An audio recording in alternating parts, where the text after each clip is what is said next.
Ryan Reynolds here from Mint Mobile with a message for everyone paying big wireless way too much. Please, for the love of everything good in this world, stop. With Mint, you can get premium wireless for just $15 a month. Of course, if you enjoy overpaying, no judgments, but that's weird. Okay, one judgment. Anyway, give it a try at mintmobile.com/switch. Upfront payment of $45 for 3-month plan, equivalent to $15 per month required. Intro rate first 3 months only, then full price plan options available. Taxes and fees extra. See full terms at mintmobile.com. Episode 127 of the Wilderness Podcast is brought to you by our Patreon supporters. Support the show at patreon.com/the Wilderness Podcast. Our supporter of the week is Michael Aridy. We're also brought to you by Audible. Get a free month and a free audiobook at audibletrial.com/wild. And I want to quickly apologize. The sound effects that we normally use and the music we play, something happened with the files and I wasn't able to use them this week, so I kind of had to improvise. Anyways, enjoy. Welcome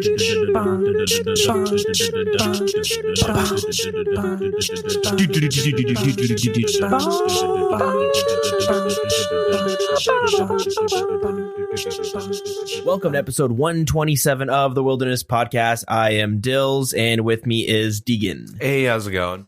So what have we got for to talk about this week? Glad you asked. We got the Seed Vault introduced into the game. What is that? Well, we'll go into more detail about that afterwards. But along with that, there's a bunch of other random quality of life things. Nothing too major happened this week, though, at least in that regards. And then Jagex released a little bit of a funny video talking about their nomination for Game of the Year that we talked about last week. The EE Mobile Game of the Year. Yep. And of course, we had the Dead Man Mode tournament happen on the weekend, and I was surprised. Went off without a hitch. It was a pretty damn good tournament. Yep. Best one yet. Actually, I think Jagex broke the record for the longest hour.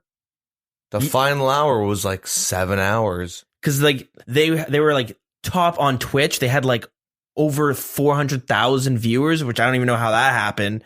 And they just kept redoing the tournament. Yeah. It was just doing so well. And they just kept doing it over and over again. Mm-hmm. And I don't know where they got the money, but they gave out 32,000 like 4 or 5 times. Yeah, Ninja participated. That was cool. Yeah, Ninja participated. That was pretty neat as well. And yeah, it was. You got to play a Fortnite character though, which was kind of controversial. Yeah. Cerebrews were Chug Jugs. Yeah, that was one weird. That came out of nowhere. So we don't know how to feel about that one. And then at the end of it, once you died, you got to roll. You had your own little loot box you opened up. Yeah. And it gave like rune coins. Yeah. I don't even know. I think that's just for RuneScape 3, but apparently you can get them on old school RuneScape. And if you just examine it, it says for future use. So I don't know what that means. All I know, it's taking up like 8 bank slots for me because I got some for watching. Oh, really? Yeah.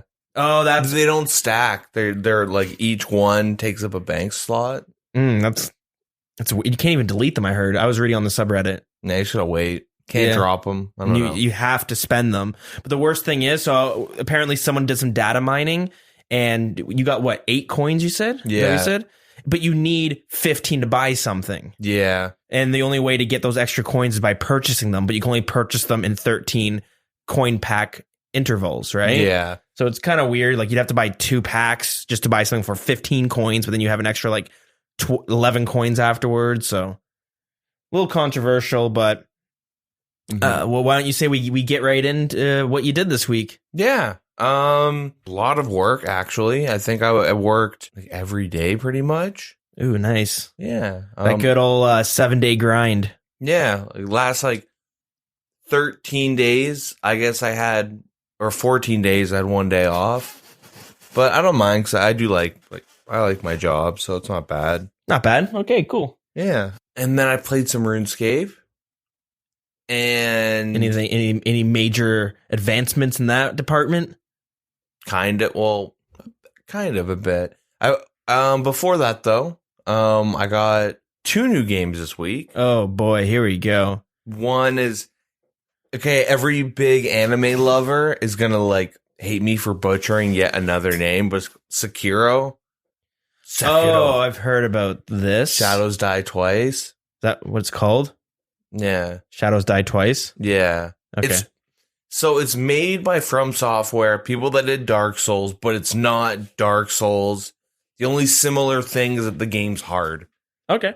It's not like Japan Dark. It's not like there's an actual story. The gameplay is completely different. Like, well, it's hard, but like how you interact with like the guys you fight are like completely different. There's a whole stealth mechanic you can play with, you know. Super cinematic, like fighting and stuff. It like they did such a good job on like the environment and like it just feels cinematic when you're fighting people, because it's like if you're really big into like, I don't know what you would call it, like difficult games, hard games such as Dark Souls and Bloodborne. In most games from the NES era. Contra was goddamn hard. What a tough game. Yeah. I mean, and Mario, like, that game's pretty hard. You die a couple times and you gotta start all over from the very beginning, I guess. Or Renegade? That was a tough game. Yeah.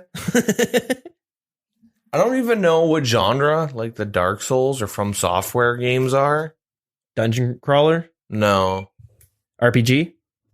I mean, there's RPG elements, but like, I don't know. I'd probably say it's an RPG. Yeah, but I wouldn't be like, yo, check out this new RPG, Dark Souls. Like, you're in, you know, it's not like why people play it. I don't know. Anyways, that game's good.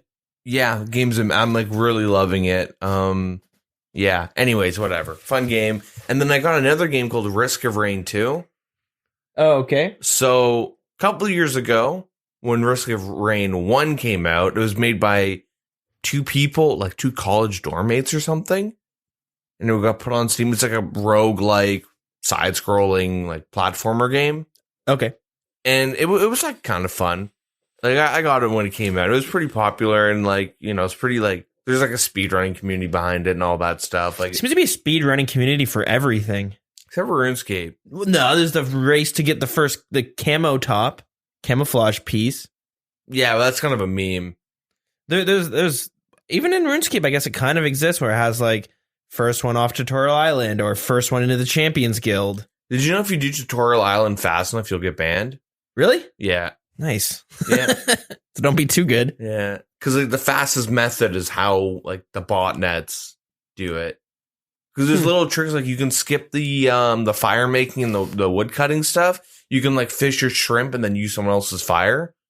When you cook the shrimp, you can just like whoop and go and cook. You don't have to interact with the wood cutting part of the tutorial. Oh, okay. Yeah, it's cool, like little skips like that. Yeah, fun fact of the day, I guess. Anyways, Risk of Rain 2 is like super different in terms of it like being 3D. Okay, so it's a 3D. It's not like a side scroller. 3D side scroller. It's just kind of like, it's more of like just 3D front scroller. Well, it's like a 3. It's a normal game. There's no scrolling in the game. You're just in an area, kill stuff, get upgrades, all that fun stuff. So I've been playing that with my buddies. Yeah, it's fun. RPG game? Yeah, there's like RPG elements. Yeah, you like level up and stuff, but yeah, more of like a roguelike. Anyways, for RuneScape, I did raiding as always, and Zara as always. Any uniques? I got one of the fangs. I forget which fang. They're both about the same price, though, aren't they? Yeah. Not bad. Yeah, so I got a fang finally. It's my first one. And then I got like a 4-man or 3-man Dex. No, sorry, Arcane. Oh, okay. And a Din's Bulwark. Nice.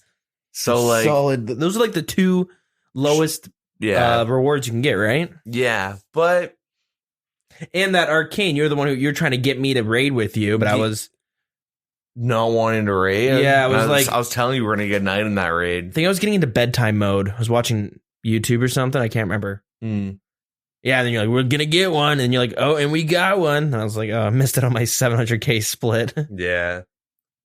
We ended up getting the Din's Bulwark, and so one of the people in the 4-mans had like the first item that we got a split on. It was his like 8th kill ever, and then On his 10th kill, he gets a Din's Bulwark. He's seen 2 items, they're complete trash, but we kind of just laughed about it. And it was really funny timing because me and another person that was raiding realized we had never gotten a Din's Bulwark. Okay. And so you combine both of ours, like 900 plus raids without seeing, like getting one like dropped. And then as we're talking about it, one dropped that raid. Damn. Yeah, went and staked it and lost it, but Nice. It was fun. In the end, it was worth it. Actually, though, yeah. It's funny because I took Chick, familiar name from the CC, to his first raid, and we got Din's Bulwark. First unique in my name and his first raid, and he gets an item. Easy. Yeah, it was good. I'm just happy to see unique, you know? Yeah. Fill that collection log. I feel like I got other items because my PVM tab is almost done. Maybe I was last week and like the last 2 weeks have been one blur. Right, the rebuilds. I just need Bandos chestplate. I'm using a fighter torso right now and place to replace the BCP for raids. Other than that, though, I have like max strength, except for an Infernal Cape, obviously. But I have the Ferocious Gloves and all that stuff. Nice. And then I need like Dragon Hunter Lance and then like full Justicar. I might grind for an Ellie and then go for Inferno, but I'm not too sure. I might just settle for the Arcane. Yeah. Save myself a lot of time unless I get like a Tebow split again. Yeah, I don't know. I had a really weird interaction, I was at the GE and there was like a bot that logged in and typed in some dude's name. It was like world blank, like 314 or whatever. Choose the world I hang out in. Yeah. And then it was the guy's name. The bot's name or some random? Someone at the GE. Yeah. And then it just said Scythe Third Age. What does that mean? So, and when I went to go and like add the bot to see if its name would pop up, it was already in another world. Okay. So it's just world hopping, saying a world and Scythe dash Third Age. Mm-hmm. So let me back up a second. World 314, I like that world. It's East Coast, it's consistent. But one weird thing is if you go from a West Coast to like an East Coast server or like, because I'm scouting for different raids and stuff, right? When I'm raiding, I find that when I go to World 314 to scout, it puts me in a CC, but then kicks me out of a CC, and I have to relog to get back into a CC. Any CC. Any like wild CC, whatever CC I'm raiding in. It just happens to me all the time. It's not like super consistent, but like it happens like frequently. Okay. And yeah, there are bots that like will hop worlds and they'll call people's names and what they're like what they're wearing. You'll see like the Wilderness Scout bots, but there's GE bots, and those people will get flagged and they'll be like set into a CC, and then like a couple hours later, or you know, maybe 30 minutes later, some dude will show up with like those random stuff, right? Yeah. And I talked about the scam before where they're like 50 Slayer, but they're holding like 6 bill worth of gear with like a pet, right? With like a PVM pet like Corp or Zuck or something, right? So like the biggest flex stuff you can think of. Mm-hmm. But when you look up their actual stats, it's kind of like suspect, where it's like, looks like someone just hacked an account, NMZ'd it, and then got someone to just do a bunch of crazy shit on the account. You know what I mean? Yeah. And then they just transferred a bunch of wealth. Like maybe did Infernos until they got a Zuck, or like, you know, or maybe they just hacked or bought like a high level or a high PVM account that has like whatever. Anyways, so that happened and I saw the dude and I like tried to get his attention to be like, dude, there's a bot going around calling your name. Yeah. Okay. And so the whole lure is that like this guy with like a shit ton of wealth will come up. He'll be super nice to you. He'll chat like, dude, you got like Twitch or something? You stream? You have like a Discord? Like you want to chat? Like you're a cool dude. Add me to friends. I'll teach you Infernal. And he's saying this to you. He'll say it to like whoever's being lured, right? And they'll like be super friendly with you and they'll like befriend you for like a week. Okay. Yeah. And like the easiest way to tell is that they'll like, dude, you're such a cool guy, man. Like they'll say stuff like that. Like we're like, thanks, but you're being overly nice, right? Yeah, you're being weird. Like, you're dick riding me for no reason. Like, I'm like, not me specifically, but in general, they'll like do that, right? Yeah. And then they'll be like, what kind of music you like? Yo, you should check out. Funny enough, like, I know it's because some dude tried doing this to me, and I actually found a bunch of sick bands from this guy that I still listen to. Nice. Like really good albums. And then they'll like get you in voice and all this stuff, and they'll like chat with you for a while.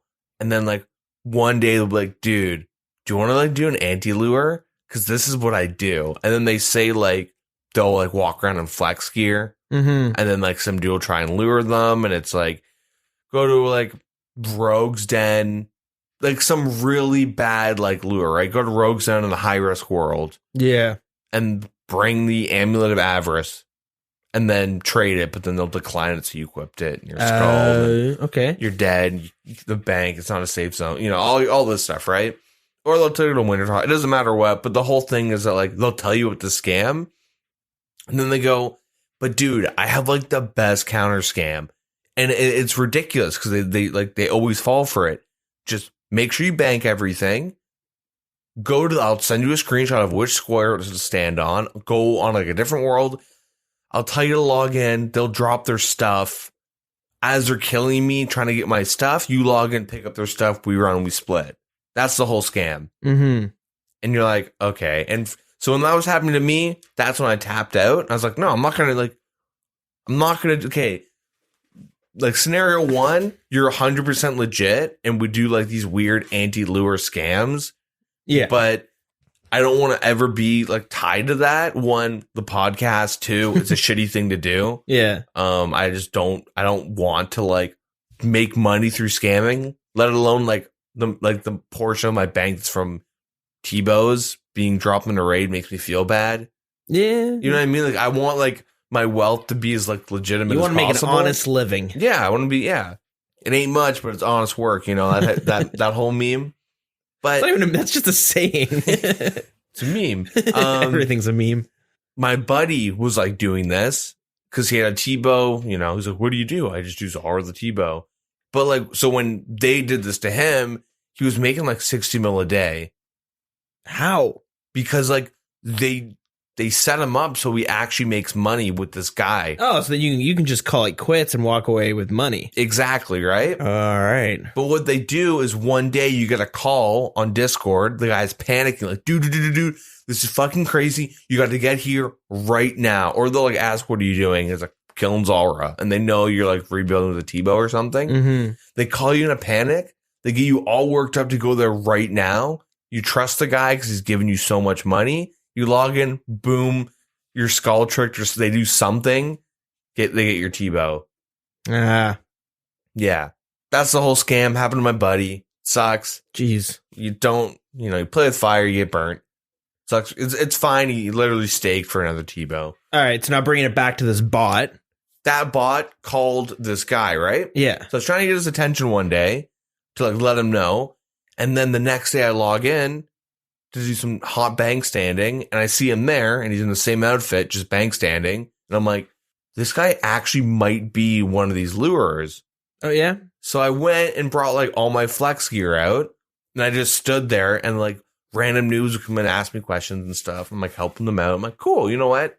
Actually doing something productive while I'm waiting for these guys to try and, like, lure me. Yeah. The guy approaches me, we're chatting for a bit. There's level like 126 with really suspicious stats log in. He's got like, he's wearing full elite diary gear. Nice. Which is weird. Yeah. You expect him to wear. Anyways, the guy trades me like 20, 30 bill, like shows. You were there. And you're like. Yeah, I remember you mentioning it. I like peeked over. I was like, I don't know what the hell you're getting tied up in right now. You're like, dude, I just undiscovered this secret society, man. I was like. You'll tell me about it on Monday. Well, I didn't say that, but the guy like shows me max cash, a bunch of plaid tokens, like Ellie's arcanes, like 400 dark bows, and you made the joke of like, yo, can I have those dark bows? Yeah. So I ended up saying that to him as a joke, but the cheapest thing there, like how much for them? Yeah, as if it's like a bank sale. Yeah, exactly. But then they were like both like just like chatting, being like, yeah, we're like super rich and stuff, and then the dude, I said something really stupid to the guy that was like showing off all of his money, and then he ended up just like leaving, and then I like told the guy like, he's like trying to lure one of us, right? And then the guy, he said something really weird like, yeah, it happens daily. It's not a big deal. You can make a lot of money if you want doing this. That's what I do. So then you're like, oh, you both are in on it. Yeah, it's like a meta thing. So then I just like banked everything, logged out. Yeah. Like, all right, figured it out. This is some super weird meta like lures that are going on right now. It's weird. Do you think so? The dude has like 30 bill. Yeah. Clearly, he doesn't need to do this. That's a lot. That's your set, right? Unless you got a staking addiction, right? Well, you do it to real world trade. Oh, okay. Oh, okay. I was going to ask, do you think they do it for fun? No. So what they do is, well, yeah, obviously, like it's part of the fun. They're not you can't make a living off of it. No, I know, but do you think you could if you're neat, just sitting in mom's basement, right? Yeah, but I'm saying like it's like this weird social manipulation. Yeah, where, and if you already have that much money, obviously if you're real world trading it, you're gonna want more money. But do you think part of it is that that's the fun for them in RuneScape? Whereas like a staker, their fun is gambling. Yeah, I think. But, like, I think a lot of it, one, it's the rush of scamming some dude, but it's easy. It's, like, quick money. Mm-hmm. But also, like, it's going to sound fucked up, but it's kind of a really safe way to real-world trade. Because what you do is, like, however the scam works out, but you have, like, a third-party unknown account that's either been hacked or, like, just, like, a random dude, right? That will do the actual real-world trading. Yeah. They're not involved in scamming. Like, if Jagex were to look at the account, it just logged in, picked up an item and then left and real world traded it for like $800. If it's a T-bow or something, or like size, whatever it is. Okay. But like their accounts that are actually involved in the lures and scams nothing happens to them. Like look at all the dicing bots and stuff, right? That's the thing. So when you first started talking about this bot thing, and I talked about this before too, that I had bumped into this one bot who was rune crafting in Edgeville. I made a video about it because I wanted to expose it. This is my big break on YouTube. Not actually, because I just threw it up there.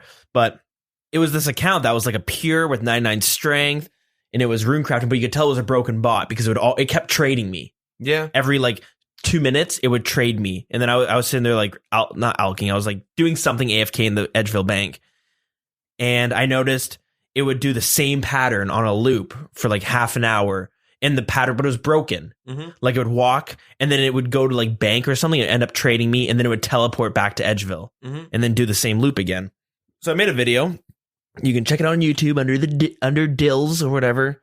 That's the only video out there. So I just looked it up and the account's still on the high scores. Yeah. This was months ago and it's got tons of 99s, Slayer, Hunter, Fletching, Crafting, Thieving, Herblore, HP, Strength, Ranged, Magic, Construction, Farming, Firemaking, Cooking, Fishing, Smithing, almost Mining. I've reported it and I tried to like get other people to report it too and it's still going. So yeah, what the hell?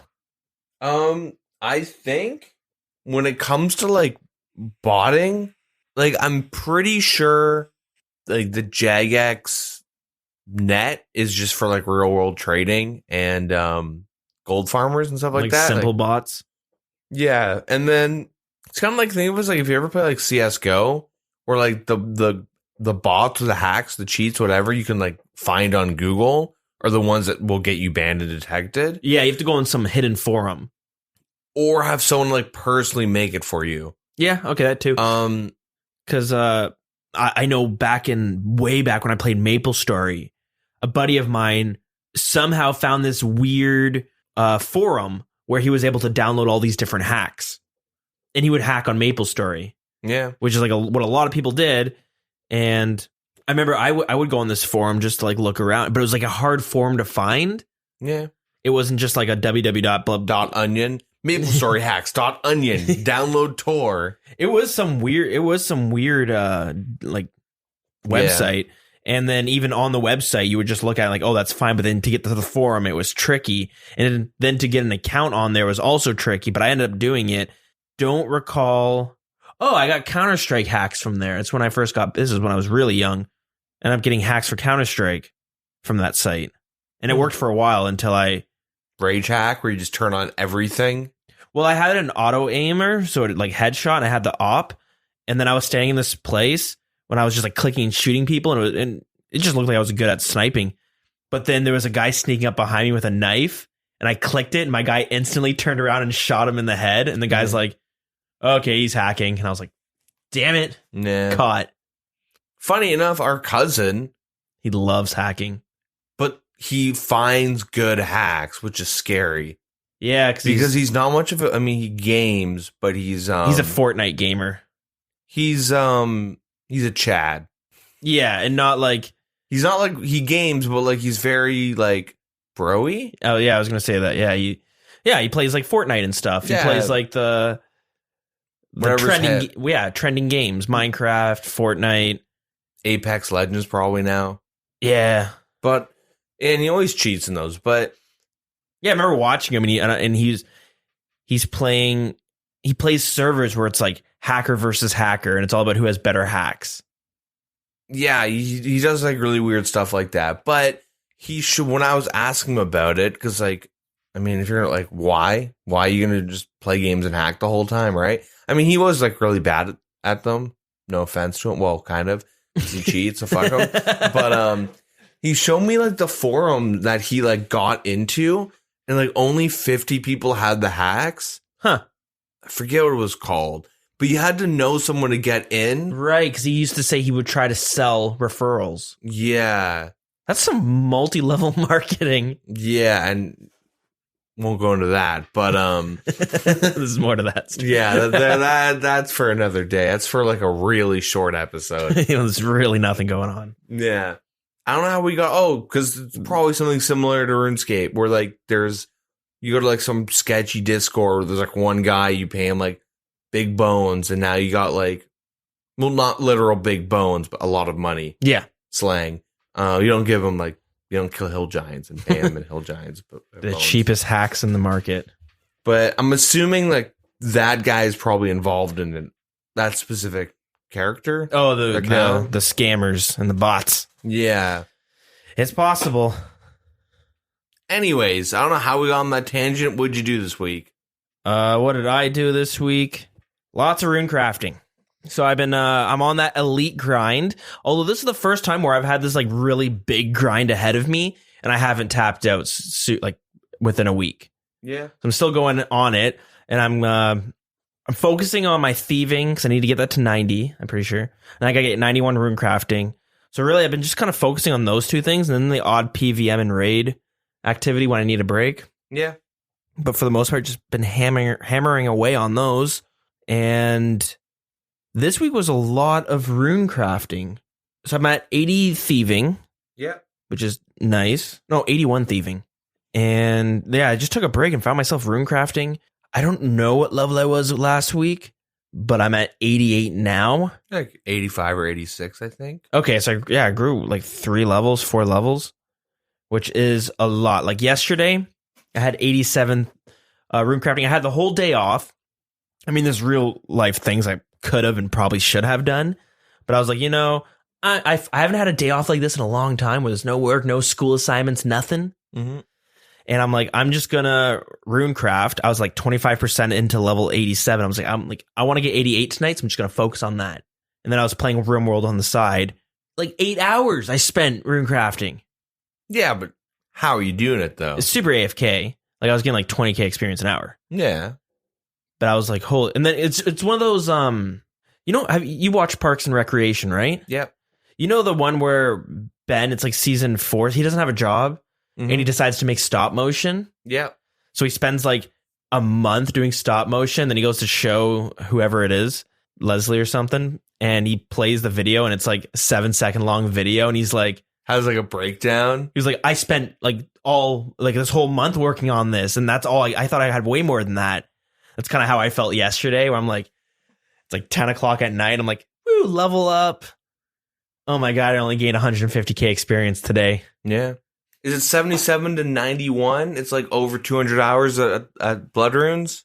God damn. Yeah, I think it is. Because I did the math, and I was like, where I stopped at Game of Thrones, I could catch up. Was it Game of Thrones? There was one show that I could watch only while I was doing blood runes near max rates, and they would like finish at the same time. Like you'd level up and then the show I'd would hit finish? 91, and if I like timed it correctly by watching, I could get through a whole series while like doing rune crafting to keep me like distracted. I think it's like 200 hours. God damn, that's crazy. Yeah.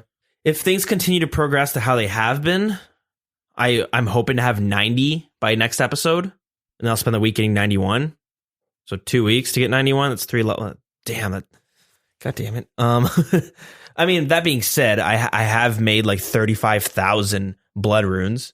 Yeah. Which is like over 10 mil. Yeah. So that's the bonus, right? You get some heavy cash with that.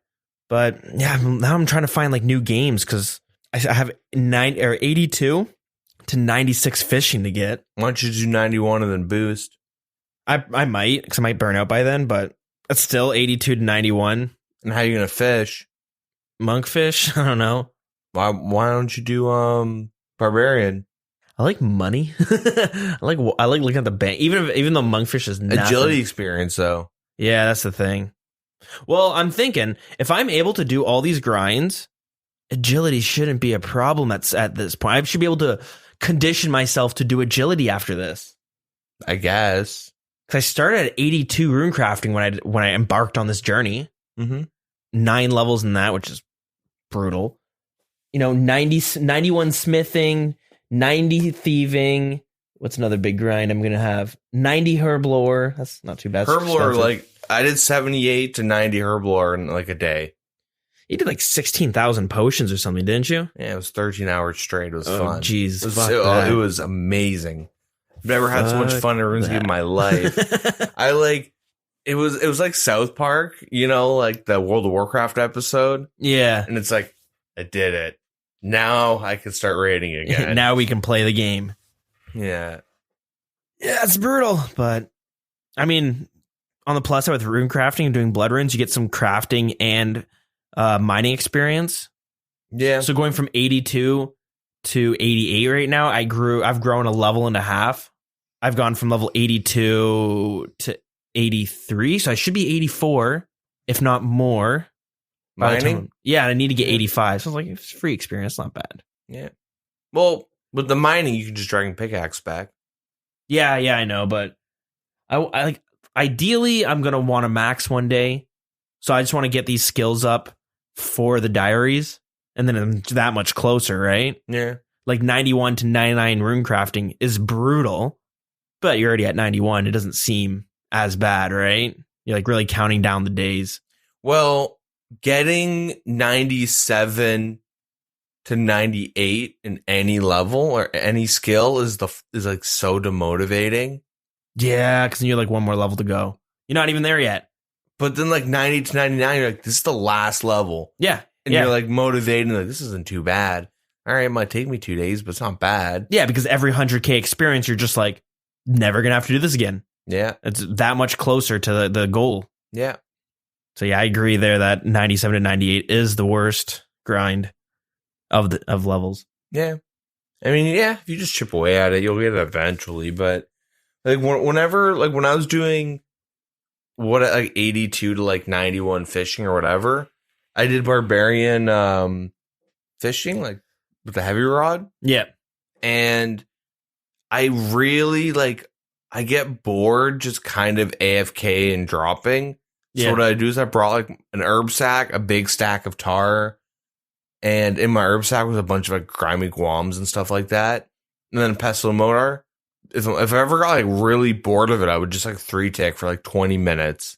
And then you're like, ugh, this is annoying. All right, go back to AFKing. Like, that's kind of like how I deal with like the big grinds, is that I'll break them up in like and that's why I really like fishing, is you can just sit there and AFK, and then you're like, I actually want to play RuneScape. That's my issue with like the big AFK grinds, is that like you get stuck in like, I want to bank all these bloods. I have so many in my inventory. Yeah. But I want to actually play the game. So, but it's like, okay, I'll just bank them, whatever. And then I'll go do lavas for like an hour or two. And then you're like, wrist hurts or whatever. And you're like, all right, back to AFKing. But then like those 2 hours, it's like 140K experience. Yeah, it's big. And it makes such a difference. If you just like chunk it up like that, I find that like it's really not that bad. Like, see, with me, as long as I have like a game on the side that I can do, or like a movie or something, then I'm like, okay, I'll AFK. Actually, for a movie, I'd want to do like thieving or something that's not super focus heavy. But like runecrafting bloods, fishing, I'm gonna want to play a game on the side, which is play RimWorld. That's why I'm like, I'm trying to find like another game to play too, because I'm getting kind of bored of the ones that I have. Yeah. So I don't know. Look at my Steam library. I got hundreds. Jeez. See, my thing is if I'm watching a movie, like I have to AFK as much as I can because I get really into movies to the point where like if I ever watch a movie with a chick, it has to be The Big Lebowski because I know that movie so well that like I won't just like if it's like a new movie I haven't seen before, like I get really into them where it's like they start talking like shut up. Yeah, like oh, they like snuggle up. Wait, this is gonna be intense. You know what I mean? Yeah. I get way too into the movie. It's probably like Big Lebowski or something that's like, it's a good movie. I've seen it like 30, 40 times. Jeez. You know what I mean? Yeah, fair enough. I don't have to watch the movie and I know exactly what's going on, so it's okay. Yeah, anyways. Yeah, I guess we move on to the news now because that's my week has been rune crafting. I'm sure I've got to be missing something. I always do, but it's not important. Maybe it is. I don't know. Who knows? Dun, dun, dun, dun, dun. So I guess the major addition this week is the Seed Vault. And the Seed Vault has been added to the Farming Guild in the Cabos. So stored seeds are separated by type, and you can add your favorite to their own sections. So it makes it pretty easy for farming runs. It only stores standard seeds, not quest seeds. What is that? What's a quest seed? The one that comes to mind is the Tranquility Garden. Oh, right. Okay. I love that quest. Is actually sick. You got to steal like spoilers, but you steal like the statue at Falador. Right, and then it's gone forever. And don't you have to like push it to Varrock? Yeah. Well, you don't do the whole like you're not like Barbarian Village. You're not like shoving it for like an hour, but you like get it out of like the Dead Man Square. This is the worst escort quest ever. Yeah, but it's really cool because you get like. I mean, it's a farming quest, but it's kind of cool. Like you get all like the white flowers. Because the whole thing is like the Queen of Varrock was like, I want a garden. And the king's like, all right, we'll get you one. And then she wants all this stuff. And you have to go get the seeds and you go and plant them. Yep. But it's kind of cool like watching the garden grow. You get a bunch of experience for picking them, don't you? Afterwards. I don't know. I left it all. You do get, is it this quest where you get the white seed, the white tree seed thing that you can plant in your POH for the aesthetics? What? I haven't lose it.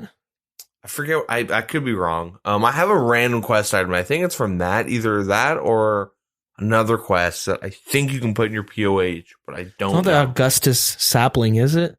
I have no idea. Well, I guess maybe it's not that quest. Maybe it's just a quest item that has just been taking up a bank slot for me forever. Yeah, white tree fruit.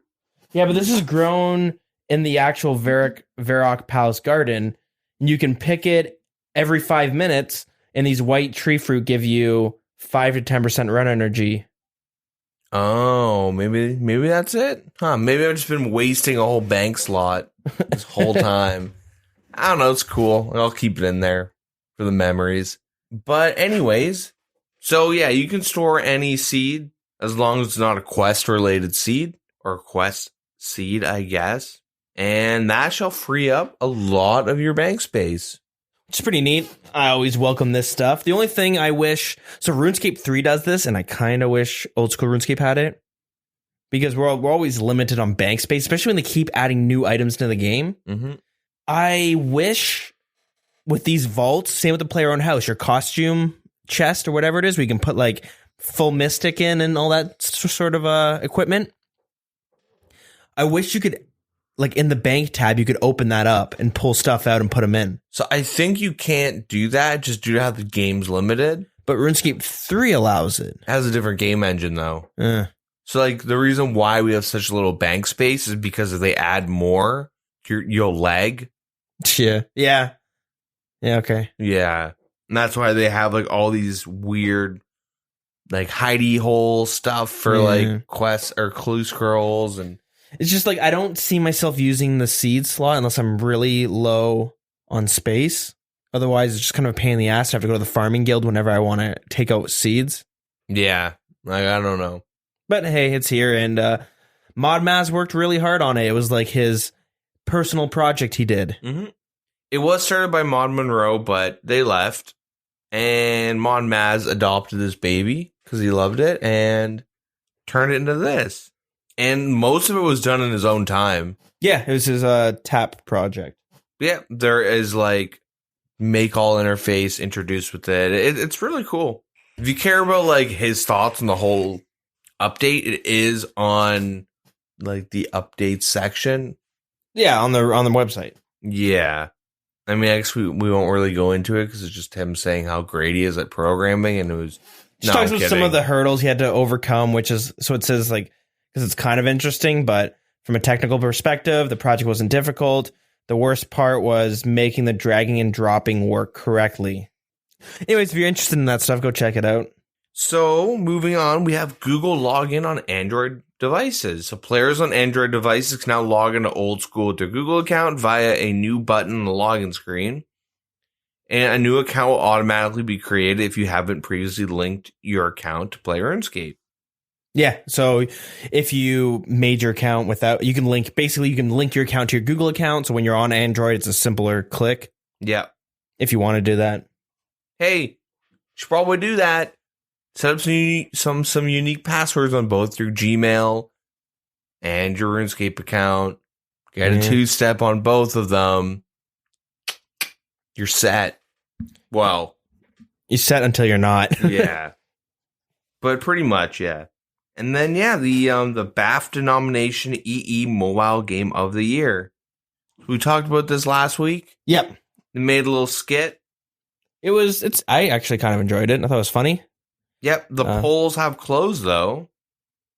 So I guess we'll find out who the winner is. Yeah. But I'll play just a quick little beginning of it. It's like 3 minutes long, though, so if you want to watch the whole thing, you can go on YouTube to find that. Mm-hmm.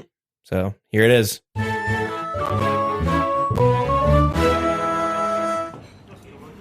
So, what do you guys want to do for lunch? We could hold it in game. Guys, you're not going to believe this. You've got 60 agility. No, soon. We've been nominated for a BAFTA Game Award. Are you sure? Remember that time you said we were going to get a Tony Award for RuneScape Live? That might still happen. All the time you told us that you got the Infernal Cake before Wooks. Listen, Wooks definitely cheated. I just need to find out how to prove it. Wooks won.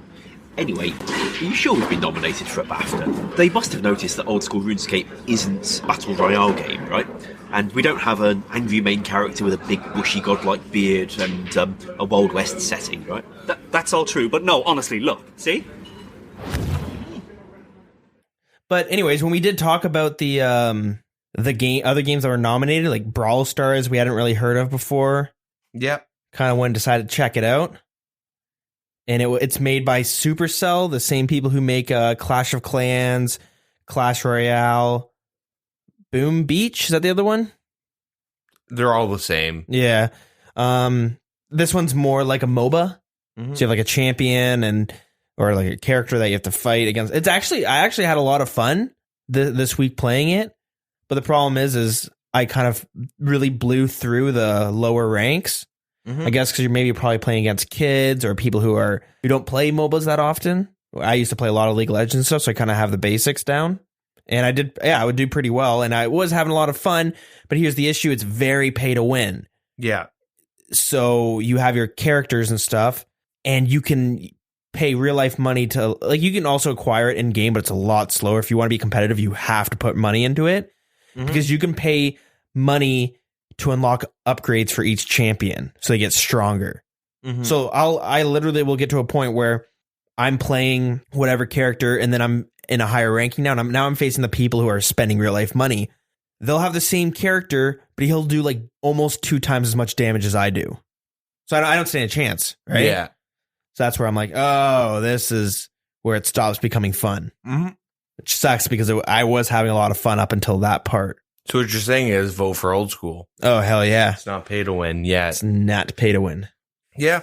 I believe April 4th, there'll be a live stream of their like official announcement of who wins That's exciting. on the Twitch channel BAFTA. So you can go watch the VOD there and see where just Jagex maybe. We'll talk about it next week. Yeah.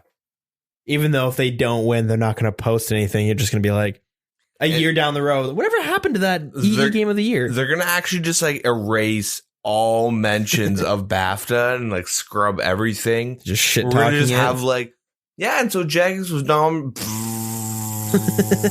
And they're gonna just like censor like all talks about this. An upcoming change for Iron Man cannons. So pretty much, I'll condense this. There was a way to boost Iron Man experience rates, and it's based on like how the game. There's some really weird mechanics in the game that people don't actually like understand. Okay, and there's a lot of misinformation. Start off by clearing this because this is why they're changing it. Your cannon's accuracy is based on the accuracy of the attack style you're using. Yeah. A lot of people think it's based on your range, but it's not. Yeah, if you're full, that's why when you're decked out in full melee gear with the cannon, you're still whacking them hard with it. Yeah.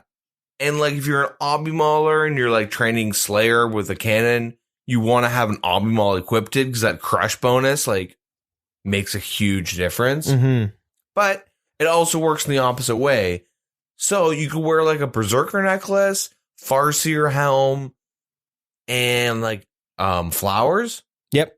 And you'll have like minus 64 accuracy or under that. Or you could just do, I think, splash gear, have mage equipped. And so what happens is that your cannon will never actually hit, but it'll like aggro monsters. Right.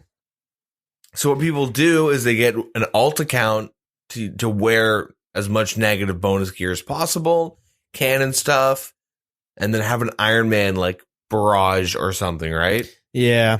They'll do whatever because the monsters aren't actually getting hit. So the Iron Men are actually getting experience and loot from whatever they're killing. And they're going to fix that. They're going to change that. So only if you're in like that negative threshold where you can't hit really, they're going to add a small chance to hit. Yeah. That's pretty much it. That's like that's the change that they're going to be doing just to prevent Iron Man from like boosting. Yeah, it's fair. Yeah. So pretty neat. I honestly thought it was going to be something else when I first read this, but it wasn't. There's a lot of really weird things on how the cannon interacts.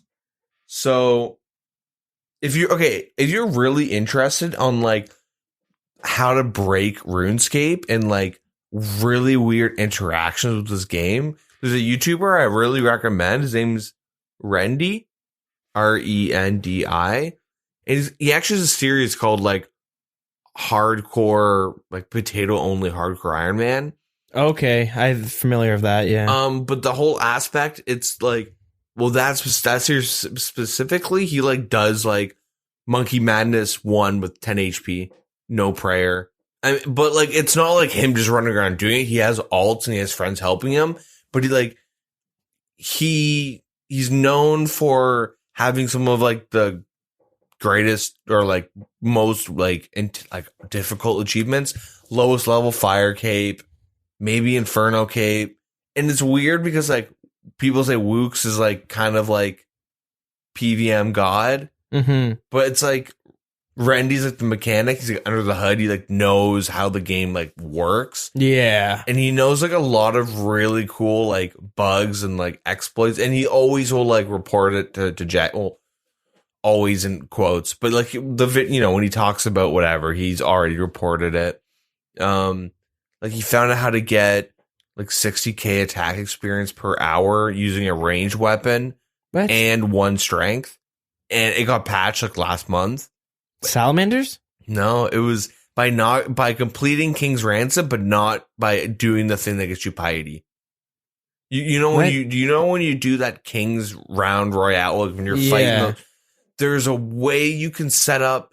You pretty much wear like max range strength gear, you like walk. It's like you walk in, you pick the attack style you want with like melee, and then you like switch to your like hunter or your the Kebbit crossbow or whatever range weapon you want. Mm-hmm.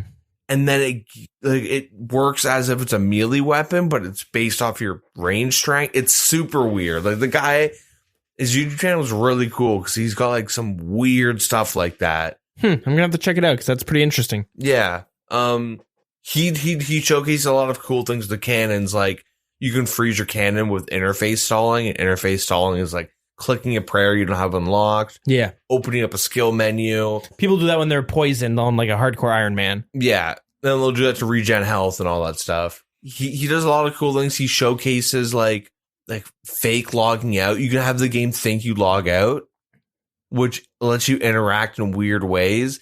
But then there's also certain ways to fake log out that you have to do through like botting and AHK, where you're like adding like over like 10 friends a second for like a long time. Like he shows like these really weird things you can do within the game. I don't know how I got on this tangent, but I thought it was one of the things he was showcasing in that series. Oh, well, I'm going to check it out because that sounds weird. It's really weird and piqued my interest. Yeah. Yeah, it's really interesting. If you guys haven't heard of him, like it's kind of cool, like seeing someone like completely break the game. Yeah, that stuff's always neat. I've always been interested in like, it's just in tons of games like bugs and stuff. I remember like playing Call of Duty 4 and you'd find this like weird little bug, how you can get from one map to another multiplayer. And you're like trying to like figure that out. And you're like on top of the map now and looking. Yeah. It's same with like Left 4 Dead 1 and stuff. You can find like little weird like exploits. But like he like turns RuneScape into like what speedrunners at like AGDQ turn those games into. Yeah. Whereas like, I'm going to clip through this and I'm going to show you can not get stunned by the gorillas and monkey madness using a cabbage cape. like really cool stuff. Anyways, in other news, the winner of the sweepstake competition was Spud Guns. Would he win? Well, he might. They say they'll give him a Razer Phone 2 and 6 months of membership, but historically, we'll check back in a couple months to see how that goes. Yeah. Pure's affected by that EXP bug. Submit that ticket. Yeah, you're on limited time now. Yeah. They changed the Hasidi's teleport icon. It was an H. Used to be a K. Okay. Yeah. That's pretty much it. Yeah, all that small fun stuff. On to the juicy bits. Yeah, the big news of the weekend. Dead Man Mode. World record. Longest final hour to date. Add that to the ever-growing list of Guinness World Records that Jagex holds, like most fish caught in a day in a video game and stuff like that. And like original music. That's a cool one. Yeah. Now it's longest hour. Who knew? Yeah. So, I mean, I know we said it was a great tournament at the beginning, but I'm sure you should know by now it was an April Fool's joke. Yeah. So funny. Pranked, Release the Ninjas, Prank Patrol. Yeah, got him. So yeah, the Dead Man Mode tournament was bad. Before we get into it, do you want to talk about everyone freaking out over Torvesta getting banned? Yeah, we may as well. That was part of it, and that kind of led up. That was before this. Yeah. And it's an interesting topic because it's controversial. It is because of who he is, not what he did. It's Wook's One meme 2.0. Yeah, okay. I think we're on the same page. So if you guys know what the Wook's One meme is, people will say like Wook's One for like random stuff, but it originated in one of the Dead Man modes where during the final hour, like, you know, the tournament was going on as like normal, and there was one person left in that final zone. This is before the 1v1s. This is when it was just a pile, and then people would just die because of poison and stuff, and then last person left would win. And what happened was there was one person left in the zone, but the final wasn't ending, and everyone's like, "What's going on?" And then the spectators found out that Wooks had found out you can just get food in unnoted files and eat throughout the fog and out eat, but he like spent the dead man tournament getting a bunch of sharks and lobsters and stuff. Yep. So the guy eventually Wooks was the final person because he was just like kind of cheated the game. Yep. And then they killed him. They're like, no, Wooks, you're disqualified. And then everyone freaked out and be like, well, he won fair and square, but and then after that, they were just like, we can disqualify anybody for whatever reason we want. That's our disclaimer. Yeah. And that's so that we don't have another Wooks one moment. Yeah. Monash paid him with his own money, paid him out. Yeah. But the guy who like technically won, like fairly won. But the whole thing was that what Wooks did was like he knew he was breaking the rules and they like the integrity of the game, I guess, the game mode. Yeah, especially if it's a tournament. Yeah. But no one really cared because it was Wooks, and that's kind of typical of him, I guess. Well, I guess I kind of gave an argument why Randy would be someone to do that. But like, yeah, it's like, classic Wooks, right? Yeah. I think it's the exact same scenario, but with Torvesta, minus it being in the final hour and like first day. Yeah. So maybe. To go into detail, Torvesta is a YouTuber, makes YouTube videos on RuneScape. Yeah, one of the most popular RuneScape YouTubers. Yeah, and he got disqualified from the invitational week. Yep. Due to muling. Yep. And he said like what he asked mods and they said it was okay. Mm-hmm. But he got disqualified, so everyone was like, well, what the hell? This is kind of BS. Except, well, for me, so we're going to go into more detail. A lot of people might be confused if you have no idea what the hell's going on with this. Yeah. But he asked mods if he could play on an alternative account and like gather resources from that. And merching. But then what he was also doing looked a lot closer to muling over playing an alternative account. Mm-hmm. So that's his argument was like, I was playing on that account, I was merching on it, but then he was definitely walking on that fence where it's like, yeah, he's kind of building himself an argument because he had a feeling it might happen, I guess. I mean, I do the same thing. I'll forget to pay my parking ticket at school. So then when I see I got a parking, or I forget to pay for parking, I notice I get a parking ticket. So I'll instantly pull up my phone and pay for the parking, like a $5 parking ticket for an hour. And then this way I'm like, now I have an argument being like, but I did pay for it. The timings were all messed up. And now I have to pay for the fine and I pay for the park. That's not fair. Even though I know I was in the wrong. I mean, the parking fees are absolutely absurd at my school, but regardless. So that's the vibe I kind of got. The main thing is, like, long time ago, I kind of mentioned this, but like when I was participating in Dead Man mode, everyone mules to the point where like it isn't like, why am I going to get skulled and kill someone because they've muled? Yeah, I need to start muling too if I want to actually not be pissed off every time I die. Yeah, like everyone mules and it's really annoying. And I don't know if I said he did, but I definitely hinted that like content creators were muling just in general. Like most of them will like, wow, I have an abyssal whip. I'm going to merch it, air quotes, because my 10 slot thing is full. I'm going to try and sell for 20 mil. Yeah. Like they don't literally do that, but they kind of, it's kind of like we're merching. Haha, level 3 that doesn't leave GE and has all my valuable items. Yeah. And like, here's where like controversy is that, yes, his account he was playing, a secondary account, was like merching and flipping. But like, let's be real.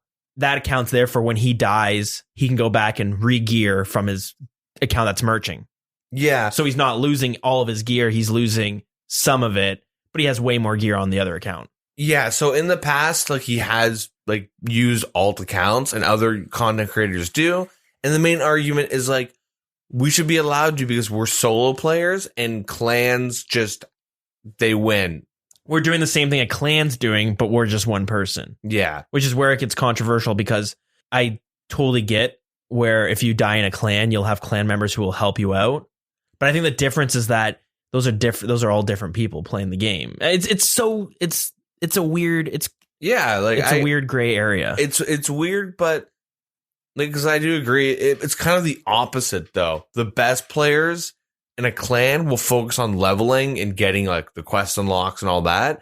And then everyone else like for like the really good clans that win a lot, like of these Deadman modes. It's like their job is to do whatever they can to slow down other clans, but then also to get items for those people. Yeah. So it's like backwards muling, where they get the items, they all utilize their deposit boxes, they're all playing air quotes fairly minus, DDoSing and all that stuff, but that's another thing. And then during the final hour, they give them all to like the big boys. Yeah. And the big boys will like change their name, they like go incognito. And the whole strat is like, we got to get these guys that are amazing at tri-breeding or the 1v1s into the 1v1 brackets, and they're going to win for us. Mm-hmm. Where a solo player will like, this is the account I'm going to get into the 1v1s. Everyone like might know my name, but I'm going to just put everything valuable on this guy, and he's going to just air quote merch it. Yeah.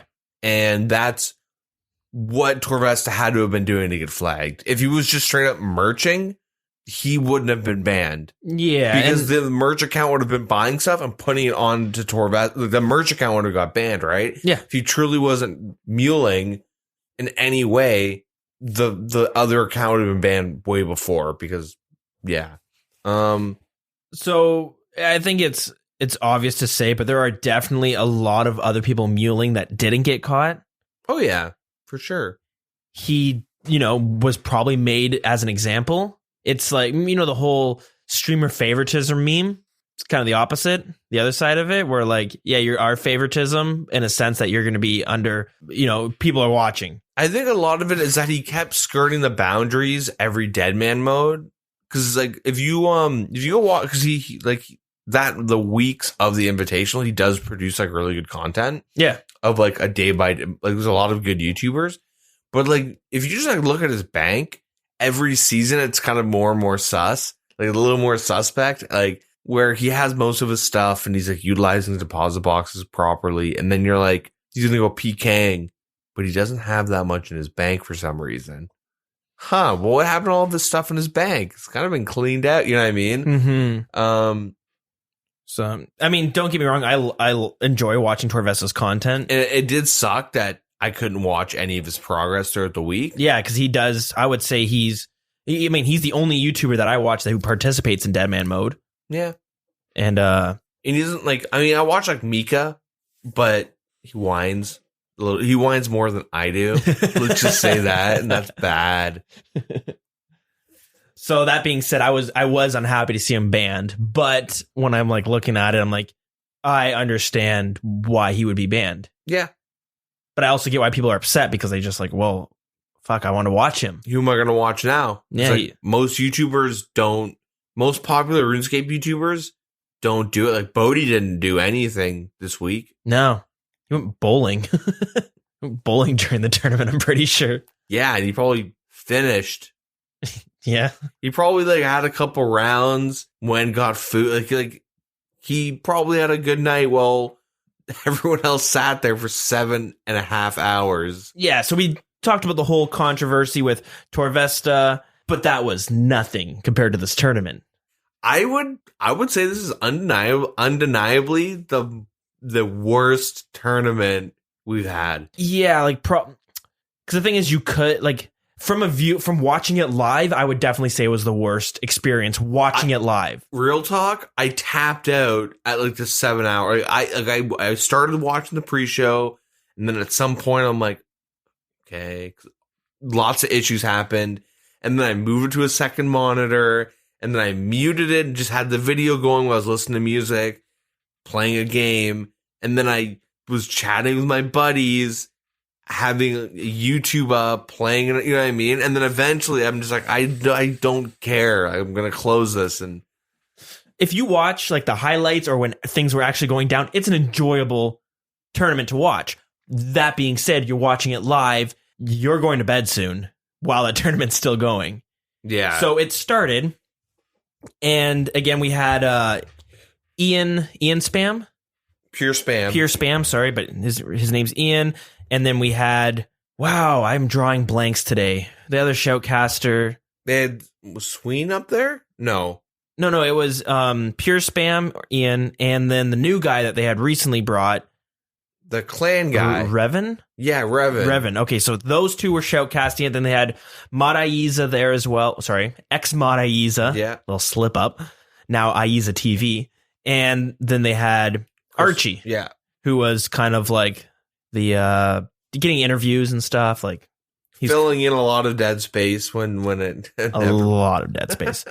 And so anyways, the tournament starts and it was good. It was good when it started off. It was fine. And I was enjoying watching. There's some cool moments where like you had these two noobs who are fighting each other. One guy was extremely underleveled versus the other guy, but he was still like level 70. So it was like level 40 versus 70, but the 40 had an anti-fire shield. He's running through the green dragons back and forth, and the other guy didn't have an anti-fire shield, ends up getting KO'd from the dragons. Yeah. Stuff like that was like cool. That was fun to watch. Yeah. And the final area happens, so they all go to their final areas to start taking down the numbers before they get teleported to the 1v1s. One more cool thing was two, when those chests were spawning, they started adding in infernal capes and imbued rings. Yeah.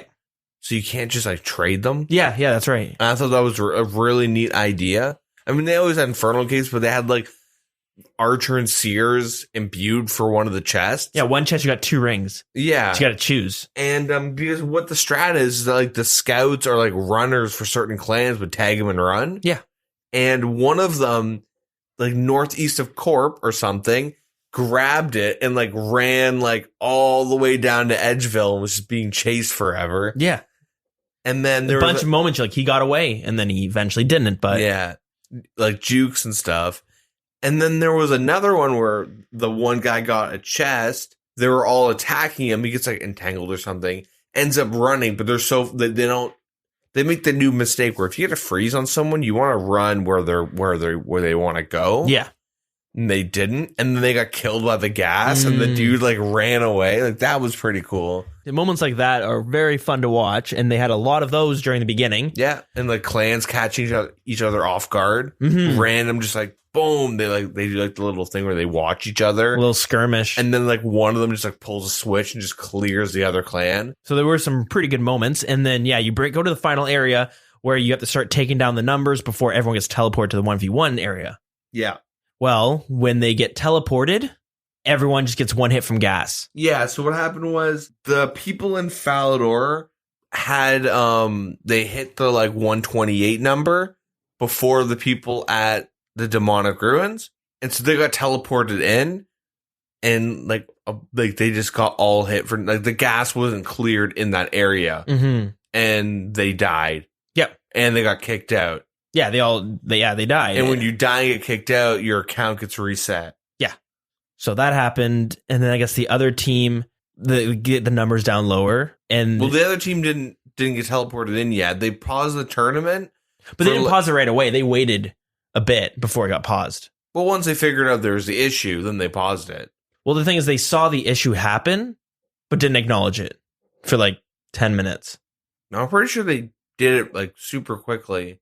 Because I remember it happening, and then I was watching, and then it just kind of kept going on. I was like, the shout, nobody's saying what, like, did everyone just not pay attention?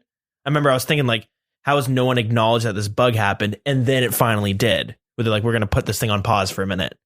Yeah, I don't know. Doesn't really matter. I think it came up to, like, what do we do? Yeah. Funny enough, I'm sorry to do this. I should have mentioned this at the beginning, but I had like a kid go missing in my store this week. Okay. For what happened this week. Let's see how you bring this one right around. And I think what happened to them is what happened to me, where it's like, what the fuck is going on? You know what I mean? Like everyone just died. No. Okay, what do we do? And then you kind of sit there and like you have no idea. So for me, guy comes up, kid's missing, help me find him. Okay. And I actually like saw the kid in the store. I was like the last person to see the kid go missing. Really wish I remembered this during what happened for me this week. You know, like 3-4 minutes goes by and then you're like, what do I do? And then it's like, did you call security? Oh shit, I didn't. I'm going to go do that. You know what I mean? I think it's something like that's what happened there where they're like, what do we do? bozo pause the tournament. We got to figure this out, you know? Yeah, so they paused the tournament, and then this is like 4 o'clock our time, 4:30 or so. They paused the tournament. 5 o'clock hits. Now I'm supposed to go to my girlfriend's this night. I was going to wait for the final hour to be over, and I'm like, okay, well, it's like 5 o'clock. It's half an hour's gone by, and it's still paused. Yeah. And they were sending out tweets like, we don't know when it's going to come back up, but we're working on it. So you're like, okay. I'm like, you know what? I'm going to put it on in the car, and I'm just going to listen to it because I'm sure it's going to pop up soon. And then I can just kind of listen to the 1v1s. And by the time I get to her place, which is like an hour away, I'll be able to finish watching the tournament. Yeah. So I'm in the car driving for like half an hour, and it's still paused. And then the shoutcasters come, and the shoutcasters just continue to talk and like kill time, stalling for like an hour. Yeah. Or more, because I was like, I got to her place. I'm like, they're still talking. It hasn't even started yet. And then eventually I was like, you know, I just need to put this on. It's, you know, I want to watch this. You know, I do the podcast. It's super important. I got to watch this. Mm-hmm. And then enough time went by. I'm like, okay, the fucking tournament hasn't even started up again. I turn this off. I'm like, okay, let's go do something. Yeah. And they pretty much, so what happened was a bunch of players got killed, and then they didn't really have a contingency plan, and they didn't even run a beta for this tournament because they said like, oh, nothing really changed. Yeah. And they didn't have a contingency plan for this. So they had to come up with a decision of, well, these players have like all their gear is gone. Their like accounts are deleted. What do we do? So what they did is everyone that was affected by this bug, by this game feature, got base 94 combat stats and certain like just a list of items put into their bank. But people that weren't affected kept their levels, but got the same items put into their bank. And level 94 if they didn't already have it. Did they get scaled up? I just thought everyone got affected by the banking, and if your account got affected, then you got 94. I don't think people got scaled up, but I could be wrong. But because like they'd have to log out the players to like. It was change such a their clusterfuck. stats. It was hard to keep track of what the hell was going on. Yeah. So yeah. Anyways, so the 1v1s resume. Well, there's still more. If they weren't going to give quest rewards to people, but if you did get quest rewards like piety and stuff, you could keep it. I don't know. They weren't giving any quest rewards to people unless they already had it. And then they're like, okay, yeah, we're going to like manually log all these people in, but most of them didn't even get logged back in. Yeah. It was like two people on stage, solo mission and skill specs were affected by this, and they didn't get logged back in. A lot of YouTubers and like content and Twitch streamers and stuff couldn't log back in. Best case scenario, half the people were allowed to come back in. Yeah. But let's be honest, it was probably lower than that. Yeah. Once they resumed the tournament, 2 people said, fuck this, and they home teleported out of the 1v1 area. That's right. And they went to Lumbridge. One went and hid in his POH. He went in head. He's like, I'm wooxing this one. He went and hid in his POH and used his restore pool over and over again. The other one got caught. But the tournament kept going. They didn't know this guy was in the POH. Spoiler. But yeah. And then the tournament resumed. So yeah, after the teleports, one of the persons on stage, someone who's won some tournaments before, and if he doesn't win them, he usually gets pretty damn close to winning. Manked up mage. Mm-hmm. And he's on stage, and he's apparently at some point is facing an opponent who's doing like 4-way switches and like pulling off a barrage while also typing at the same time. Yeah. So very suspect that he might be using one of those PvP clients. He's using AHK. Or AHK. And like it was shown like on stream, like the guy's inventory. Mm-hmm. And they show from like his perspective and everything. And it was so obvious he's using for some moments because he's 4-way switching, he's barraging, and then like eating while he's like shit talking. Yeah, that was funny. Yeah, and then while the same fight's going on Manked Up Mage's screen, his character's not even there. Yeah, because you can do like : render self, and you can make yourself invisible. Yeah. Which is like part of the game. They have that in the game, but They did explain it, but if I'm not mistaken, either for a PvP tournament or one of these Deadman mode tournaments in the past, they had it so you weren't able to do that. I have no idea. Because what you'll do in a PvP is you want to freeze your opponent and then walk on top of him, because then your opponent can't see what attack style you're about to use, and he can't attack you until you step out. Yeah. So this gives you a chance, like if he's praying melee, you're like, I can switch to range and he's not going to know. He has to guess. Yeah. But with render self, you can see the person on top of you. Yeah. So then you know what he's going to be doing, and vice versa. He was doing that as well. And from a casual perspective, it's like, why is he missing on his screen? Yeah. And they kind of have to explain it, but like, it's such a weird feature to have built into the game that anyone can do. It makes sense because like screenshots and stuff like that and whatever, but they should really disable it for Deadman mode, maybe. They should also probably have a Deadman mode client. Am I asking for a lot when I say that? Where you have a special client that you have to use for the final tournament? So like no rune light? Is that weird to say?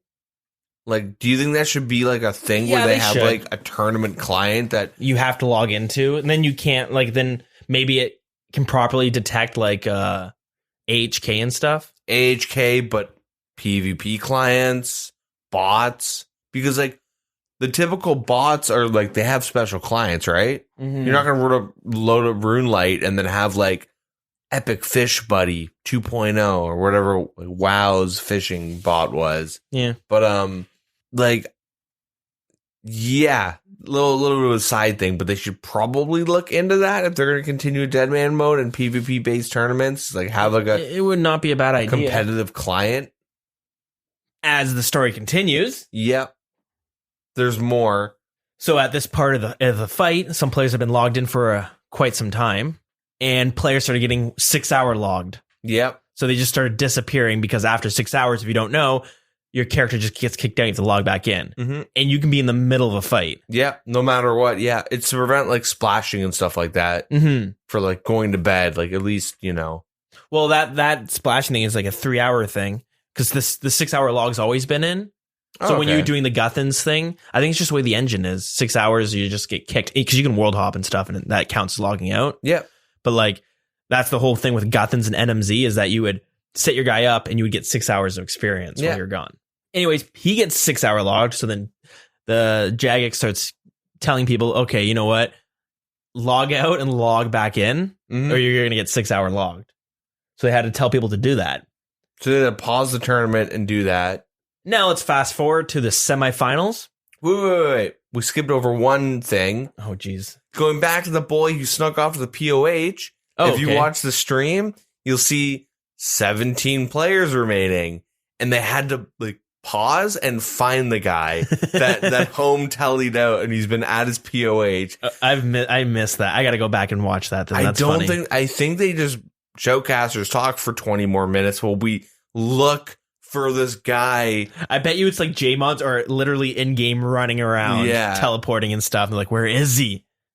And then they like rotten potato them. But like he like was hiding from the like a fugitive. Yeah. That's hilarious. Yeah, but sorry, go on to the semifinals. That guy probably had the most fun out of anyone in that tournament. Actually, though, yeah. Actually, like no joke. So yeah, now we're at the semifinals. Manged Up Mage is facing Geta Fweeze. Apparently the fight's like neck and neck. Well, I heard Manged Up Mage was like way ahead of him. The guy had like 4 HP? Or was this when he got logged? So no, this is afterwards. So they're facing, and then randomly Manged Up Mage just gets a full restore of health and prayer. Yeah, but so I know, was a 6 hour log when he was fighting someone and he had him at 4 HP and he got logged and he had to refight him? Or was that this fight? Because there's one where they're like both out of supplies pretty much. Manked up like. So it's this fight, yeah, but he also got a full HP and prayer restore randomly. He didn't drink or do anything. He just randomly went to full health. Yeah, because he was at like 62 HP and like 40 prayer or something. Mm-hmm. And then boom, he gets fully stat restored up. But the other guy was like almost dead. but it's still like it's RuneScape, it's RNG. Yeah. He could have like just hit zeros and whiff, and the other guy could have just like outplayed him. Highly unlikely that like really unlucky or really lucky things would have happened, but it, you know, but yeah, he ends up like full. People are like speculating that like because the tournament went on for so long, and with the rotten potato having to kill the guy at his POH, the game thought that the dude that was almost dead had died. And so it just fully healed Manked Up Mage. Yeah, and then but before that fight could even end, this is where Mank gets logged. He just disappears. Oh, okay. So then he gets a 6-hour log. At least that's what they think happens.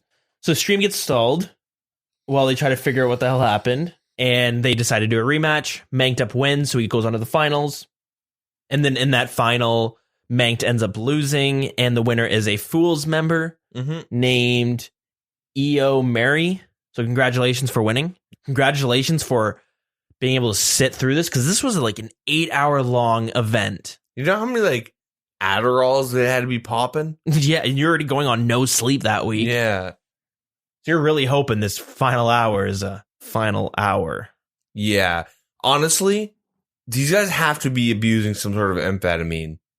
Not like memeing playing RuneScape, like doing that for 7 hours straight, but like the amount of grinding they do for like a whole week. And the thing is like you're sitting in your office chair gaming, that does not let your body wake up. Because like when I did runecrafting the day, I felt tired all day because I just hadn't really moved. You know what I mean?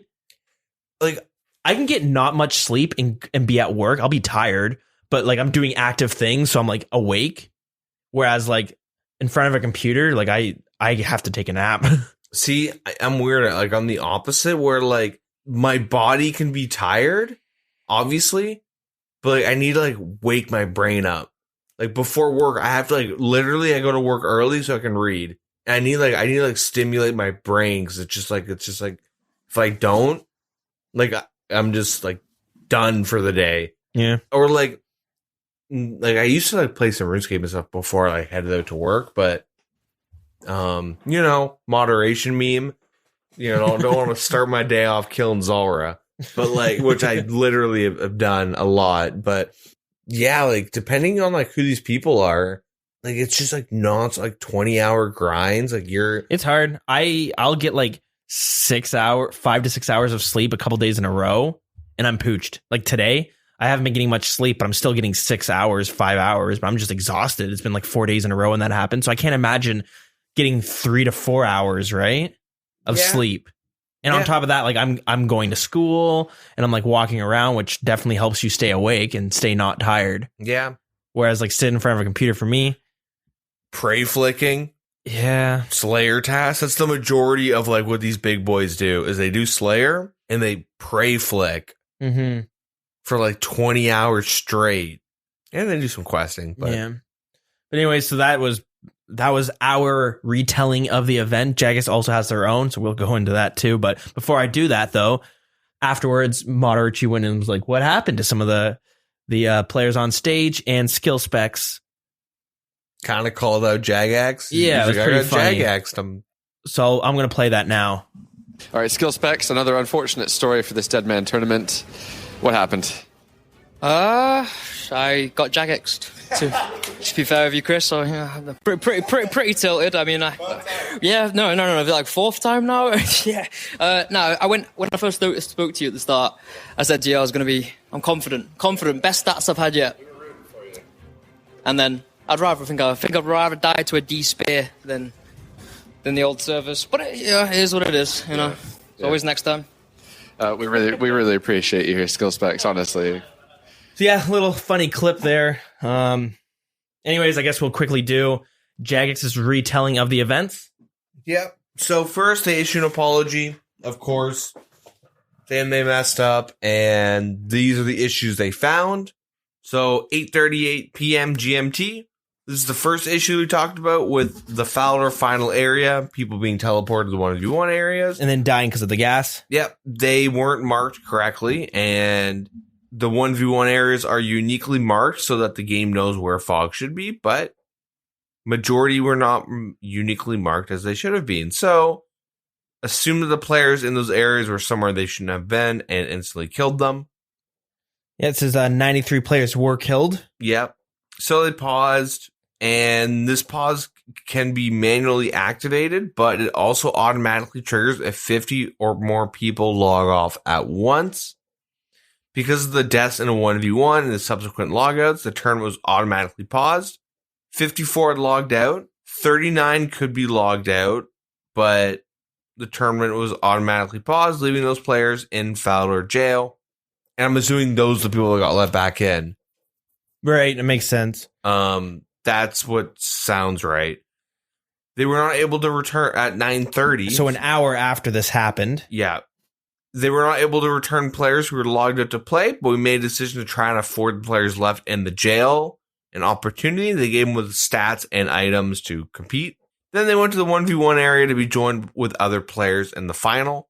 And they resumed and all that stuff. At the time we resumed, there was roughly 170 players remaining in the area. That meaning more players needed to die to trigger the teleport. Mm-hmm. If you see on the stream, you see like 2 people being left behind at Anna Carl. Yeah. And then 45 minutes after that, once the survivors from Anna Carl joined the Fowler survivors, they encountered another issue. Some areas contain 3 players. The cause is unknown, but we believe is related to the manual teleporting of the Fowler jail players. I'm assuming home teleport stuff. I don't know, but who knows? And then 11:06. So about 50 minutes. Yeah, almost an hour later. Final hour meme, but the 1v1 stages begin. So at this point, 3 hours has gone by. Right? Or 2.5 hours have gone by. Yeah. I think. Yeah, something like that. No issues encountered. So during the first semifinal, an issue was encountered, which one of the players would be incorrectly marked as the winner was teleported to the final prior to the fight ending. And this was caused by the game thinking that the area was smaller than it actually was. The player marked as the loser ran to the outer edge of the arena. It was consequently incorrectly considered to have left the fight, marking the opponent as the winner. So then they did a rematch. Yep. 45 minutes after that, no issues. The tournament ended with no further issues. And they say the issues we've detailed would have been identified if we conducted a large-scale beta test, as they normally do, but they didn't. We made the wrong decision when we opted not to do the beta. We've spent today identifying possible resolutions, and now we need to take the time to see what is most viable over the next few days. The decision we make has to be the right one, and we need more time to choose the outcome that works best for you. So yeah, there's your Dead Man Mode tournament. And the crazy thing is while this is going on, not sure exactly the whole team working on this. It is safe to say that Mod Ash, who was in the head office at the time, he wasn't at the Dead Man Mode tournament. Enjoying pizza in the beginning. Ended up with him stuck there. Yeah. Until probably like 2 a.m. in the morning, trying to figure out what the hell, like what he can do. So that it sucks. It happens. And there's our April Fools from Jagex. Yeah. April Fools was the Dead Man Mode tournament. But like this stuff actually happened. Like where the joke isn't that the tournament went on for Jagex so pranked long. us by giving us a shit. Yeah.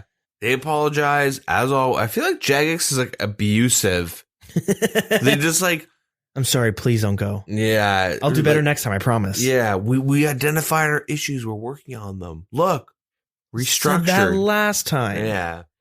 So this is definitely one of the biggest fuck ups in a tournament. Mainly because there's so many of them. It wasn't just like, oh, the gas is one hitting people too fast. This one's like, no, there's like a list of problems that happened. I feel like Jagex, the old school PvP team started using their Twitter. Yep. And they had to like keep re-clarifying shit. They'd be like... Let me pull up the Twitter because it's funny. You show me this. Yeah. Like they would make a statement and then they worded it so poorly that it's like, are you kidding me? And then they'd have to like clarify it. So when the issue first happens, they say, we're still investigating. We'll share more information when we're able to. The next they say... We're aiming to resume the tournament shortly. A bug caused players to die. We're unable to return their accounts exactly as they were. The players will receive 94 base stats and a list of items will be added to their banks. We'll share more soon. players who survived and have base stats above 94 will not see their stats changed. They'll also gain the items we give. And then they tweet again, quest unlocks will not be included. We'll only be altering items and levels. And then they tweet again, to clarify, you will not lose quest progression if you've already completed the quest. And if you look through their tweets, a lot of that is like, it is happening.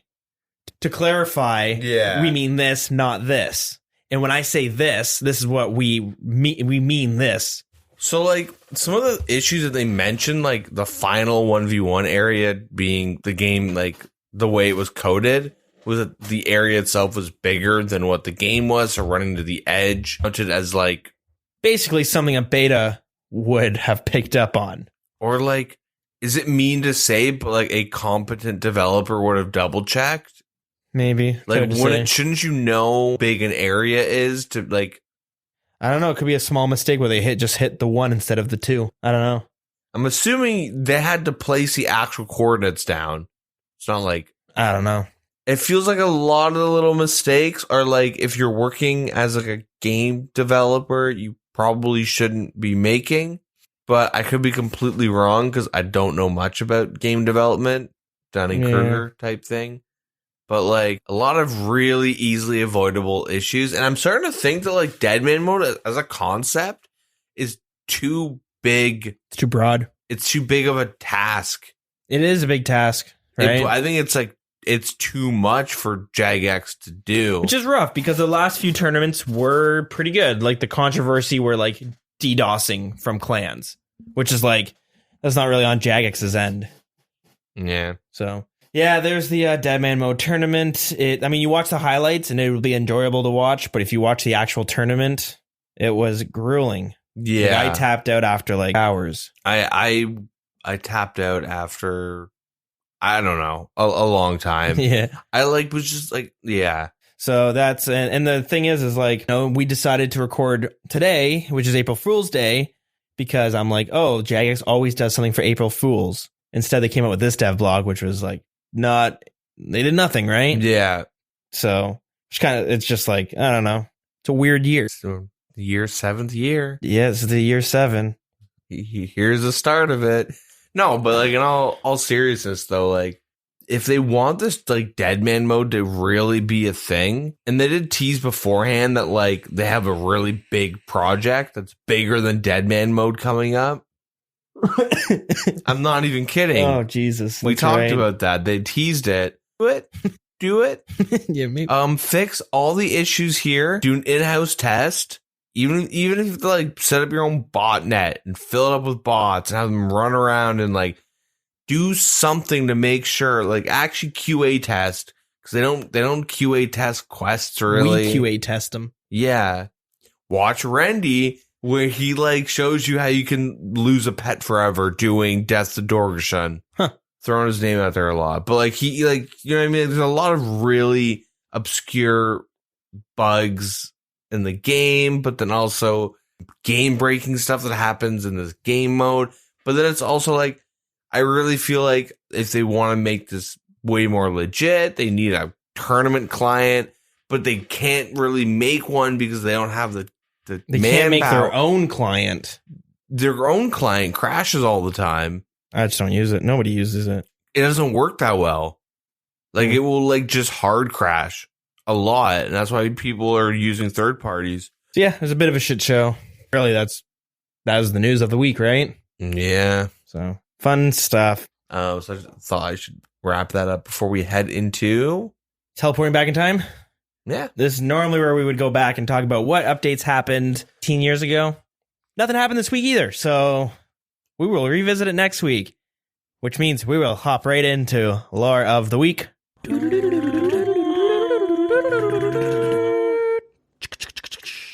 There is a man who has been around RuneScape for a very long time.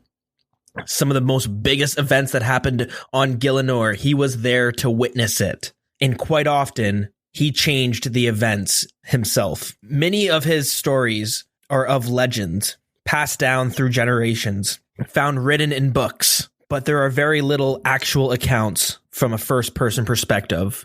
That being said, the first known entry of this man dates back to the Third Age. He was a warrior who fought for all sides of battles during the Third Age. Many called him a turncloak. Others called him a one-man army. Eventually, this man had met in person the god Guthix himself. They quickly fell for each other and made love to one another. This man was pregnated and knew it would be too hard to raise an infant during these times of war. Guthix was forced to cause the gods to make peace with one another if the two were going to raise a child in a proper world. This man then gave birth to the Druids of Taverley. The Druids never met Guthix, but they pray for his return one day. Later stories recounted this man conflicting with the Dragonkin. After deciding not to slay the entire Dragonkin race, he decided instead to slay the dragons that these Dragonkin raised. He found 4 green dragons and slayed 3 of them, made love to the 4th one, and soon became impregnated.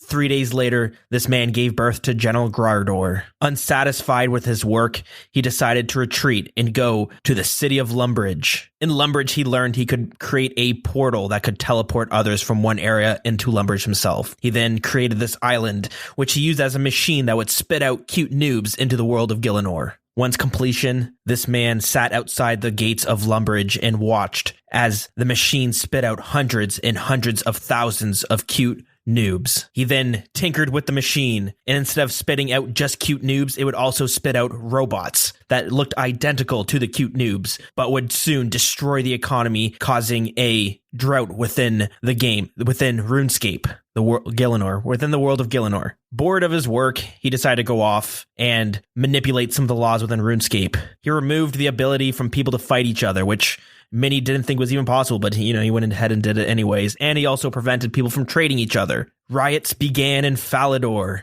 causing the end of this madman. This world that went from a mix of different kingdoms run with democracies and dictatorships, but somehow this one man claimed the whole world as his own, where he ran it in a very poor way. Anyways, eventually Reddit was created, and then people started doing stuff on there about this world, and now we have this guy who stands outside of Lumbridge and watches everything just go to shit. We hate him because we ain't him. This week for lore was Haitus Cosaintus. Jagex didn't really have a April Fool's event this year, so we decided to kind of make up for it a little bit by helping them out. Anyways, we resume with our normal programming next week. And now that we're back, we will take a trip to that Grand Exchange, where we get to tell you about some of the, I guess, sellout methods we got going on. Yeah, the flip, the merching. Yeah, the merching. The muling. It's terrible merching, though. And muling. So anyways, we got Audible. So if you like Audible or audio books, podcasts, and whatever it is, you should go check out Audible. That's audibletrial.com/wild. We get a free month and a free audiobook. If you like to read and you don't, or maybe you don't have time to read, but you want to read, those do a pretty good job. Yep. The narrators are pretty damn good. So definitely go check it out. audibletrial.com/wild. And you can also support the show directly by going to our Patreon, which is patreon.com/thewilderness podcast. And our supporter of the week is Michael Aridy. Probably not pronouncing that one right, but anyways, thank you very much for supporting the show. We greatly appreciate it. I think I teased last week about having these bonus episodes coming out in the near future, and things seem to be going good. I got 2 weeks left of school, and then my time really opens up. So I'm in talks with a few people right now about trying to set something up, and hopefully this month in April I can get one out of there. That'd be awesome. But it depends on schedules and all that fun stuff. So just waiting on that. Yeah, and then the stuff we got going on with the show. We got a Jeopardy tournament that'll either be at the end of this month or next month. I just got to figure out an actual time that I'll be able to do it. It's crazy with school right now because it's the last 2 weeks or 3 weeks of it. And then after that, I'm trying to find a job within the school itself. So it's kind of crazy, and I don't want to schedule anything on like a weekend if I'm going to be tied up. But I'm hoping I'm going to have more information about when I'm going to be free this month. And then I can set it up for the end of the month or beginning of next month. But yeah, Jeopardy event, you can win a bunch of money. And it's just like the game show Jeopardy, but all old school RuneScape questions. We are also got a little book club going on right now. It's going a bit slower just because of schooling and stuff. I haven't been able to sit down and read them, and it doesn't matter. But if you want to come discuss some of the RuneScape trilogy novels written by T.S. Church, you can do that in our Discord server at the book club. and we were reading the first book, which is Betrayal at Falador. It's a pretty good book. I'm enjoying it. It's definitely just a fantasy book set in a RuneScape world. So, you could read it and not have ever played RuneScape and still enjoy it. So I definitely recommend checking it out if you're interested in that stuff. I guess the last thing is this little thing that I got getting planned. Me and Deegan been talking about it. This I guess it's a type of stream we want to start doing. These streams. Yeah. And I've been setting that up on the weekend. I did a little test run today. And still a few more things I got to tinker with. But our idea was, would be basically kind of like a RuneScape show.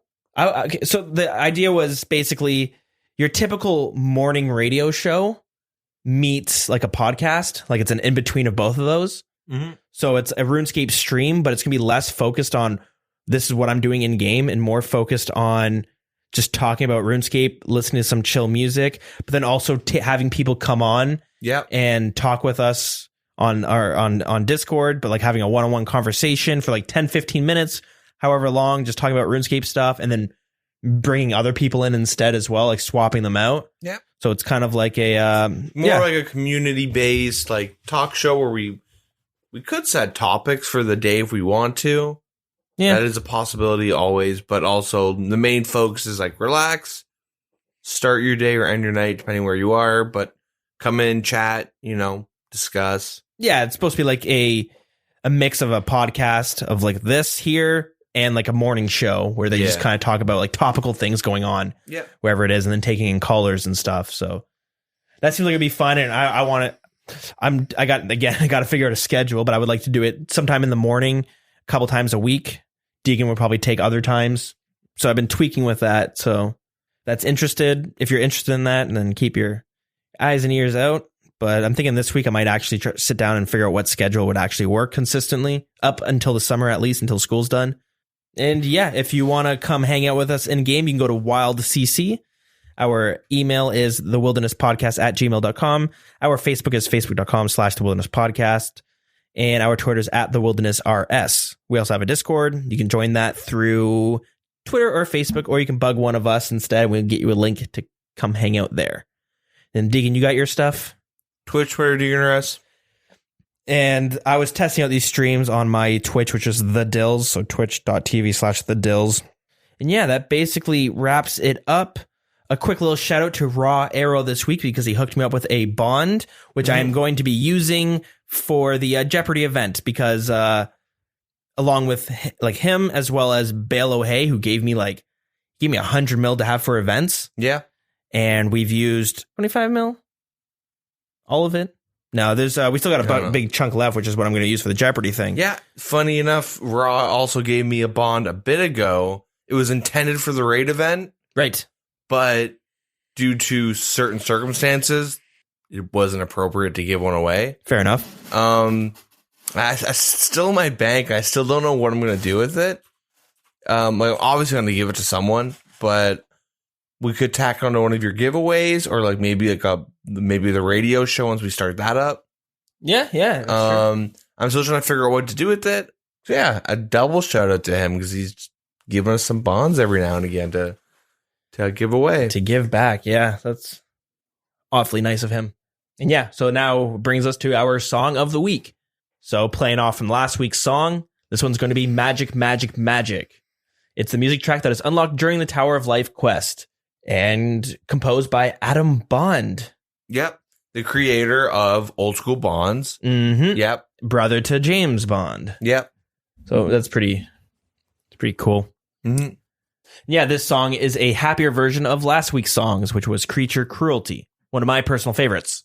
Yeah, that's about it. What a shit show this week was. And we got no April Fool's event from Jagex. Yeah. It was a very unfunny prank they did on us. Damn it, Jagex. Yeah, did it again. Anyways, thanks for listening. Next week, 128.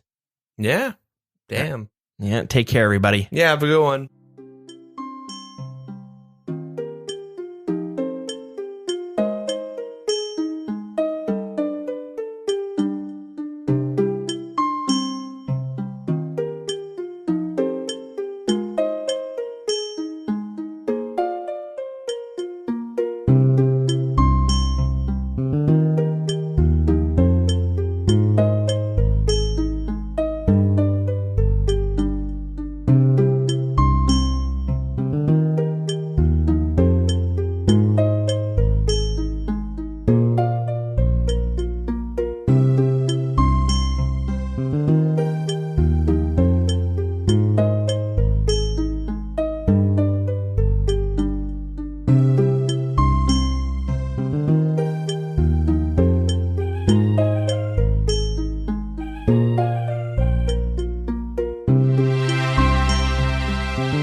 you.